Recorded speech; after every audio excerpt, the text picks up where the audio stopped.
Today, we are going to make some grass. No, I'm not in Colorado, so it's not going to be that kind of grass. It's our techniques that are so simple and sensible, your mowers would practically build themselves.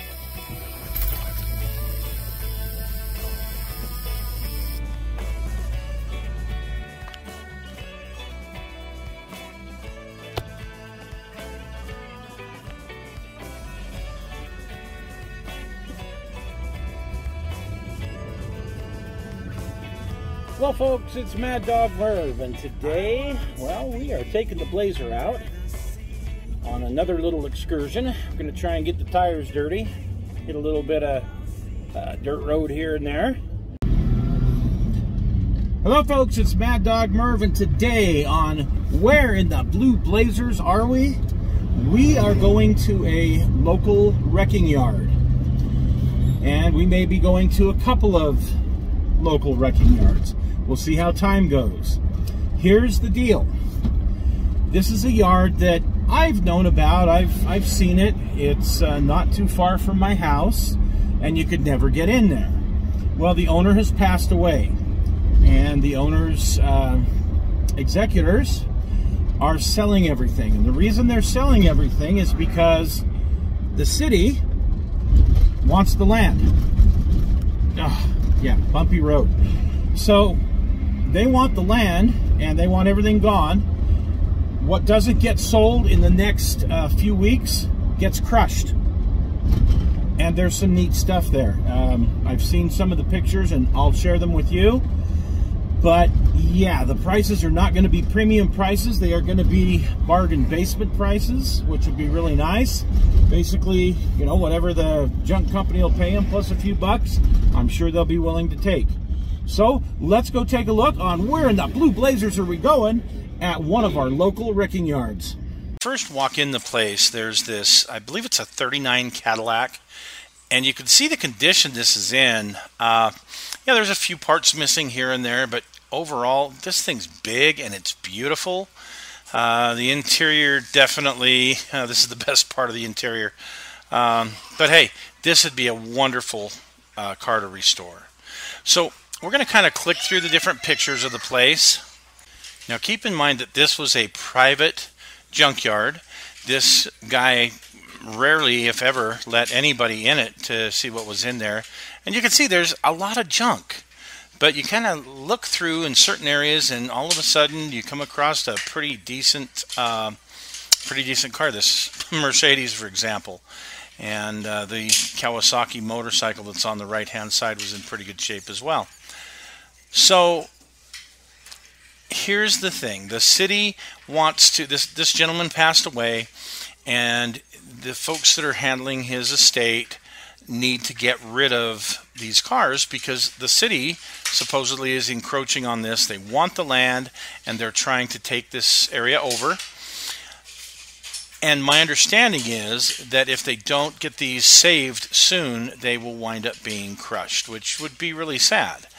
So we'll call him my contact. So my contact had put the word out for some of the local people if they wanted to come and look and see what was here and bring some cash and make some deals. They weren't going to be asking premium prices. They were going to be, according to him, they were going to be reasonably priced, so hopefully we could save some of them. The appointed day came that we were supposed to go look. Unfortunately, I only had about an hour and a half time frame, and due to a mix-up in the time we were supposed to meet, by the time I got to the junkyard here, it was, well, I only had about 30 minutes. So I had to run through and take a bunch of pictures and then kind of go back and see exactly what was there.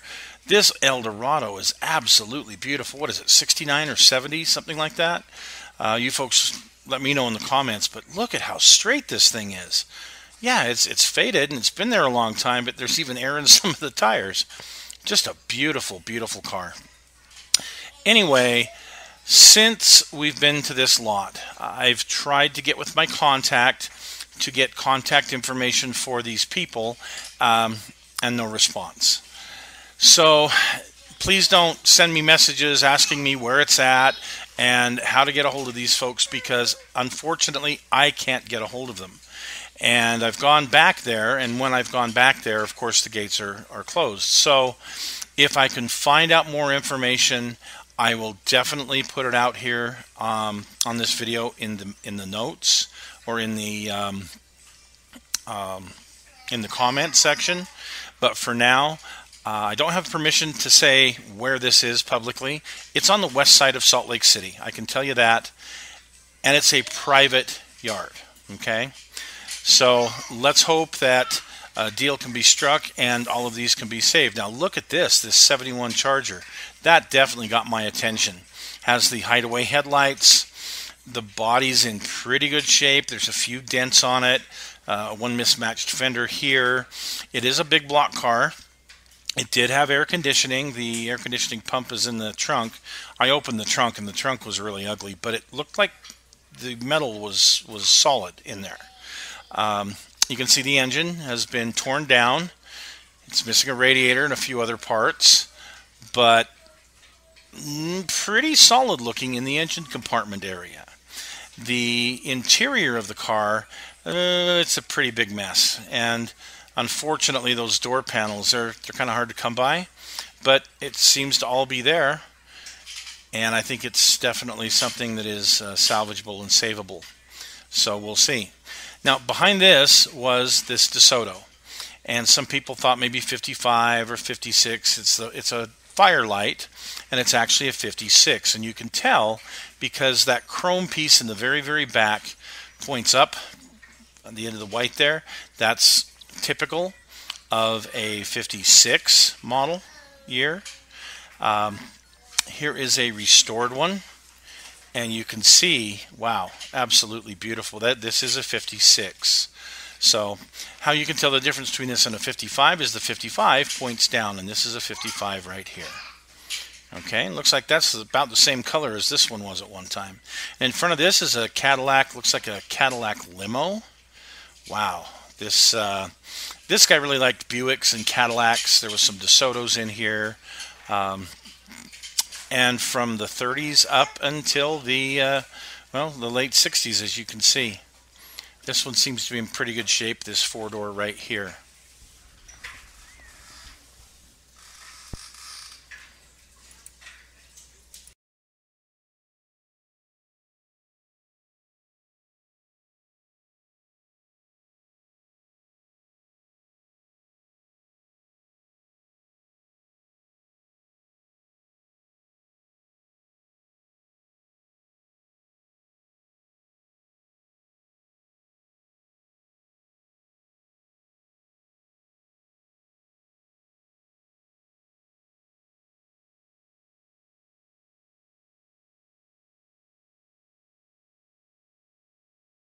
Now, I'm not sure on the year of this Cadillac. I'm just not a Cadillac guy, but I can tell you I think this thing looks beautiful. There's a little bit of light surface rust here and there. Didn't see any dents on it. The chrome seems to be in great shape. Looks like you could almost buff this thing up and have it a beautiful, beautiful ride. Again, just a fabulous old boat of a car.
Now here's another one of those 60-something Cadillacs.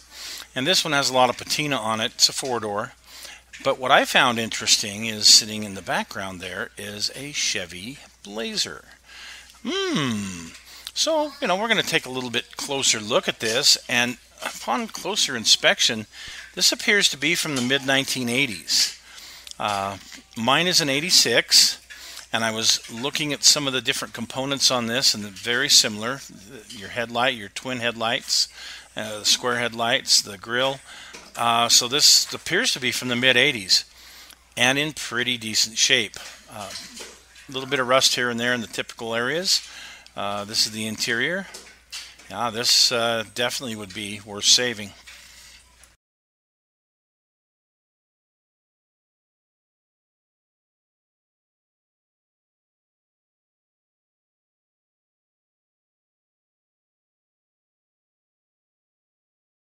So we get to this one end of the lot, and there's all of these trailers and sea cans. And as you can see, if you look up inside this sea can, there's this green thing. It's a car. And there's like 30 of these trailers here. And there seems to be cars in most of them.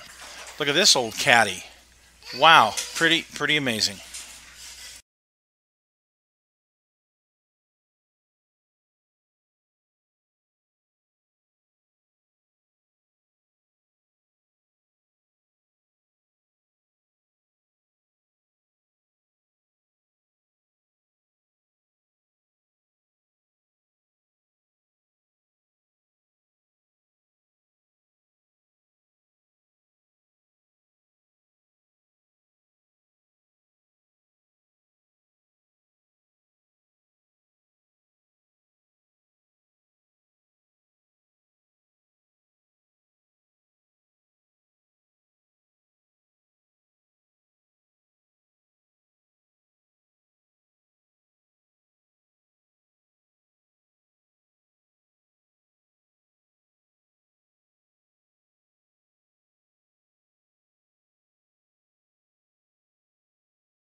This appears to be a 1965 Barracuda. Now, definitely not my favorite year. I just don't like that high top on it. But recently I saw a restored one of these selling at Maple Motors for like 15 grand, something like that.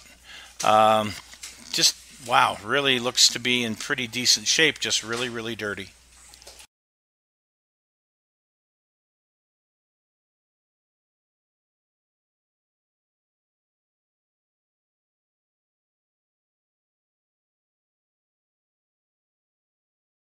This appears to be an old Studebaker. Pretty neat looking.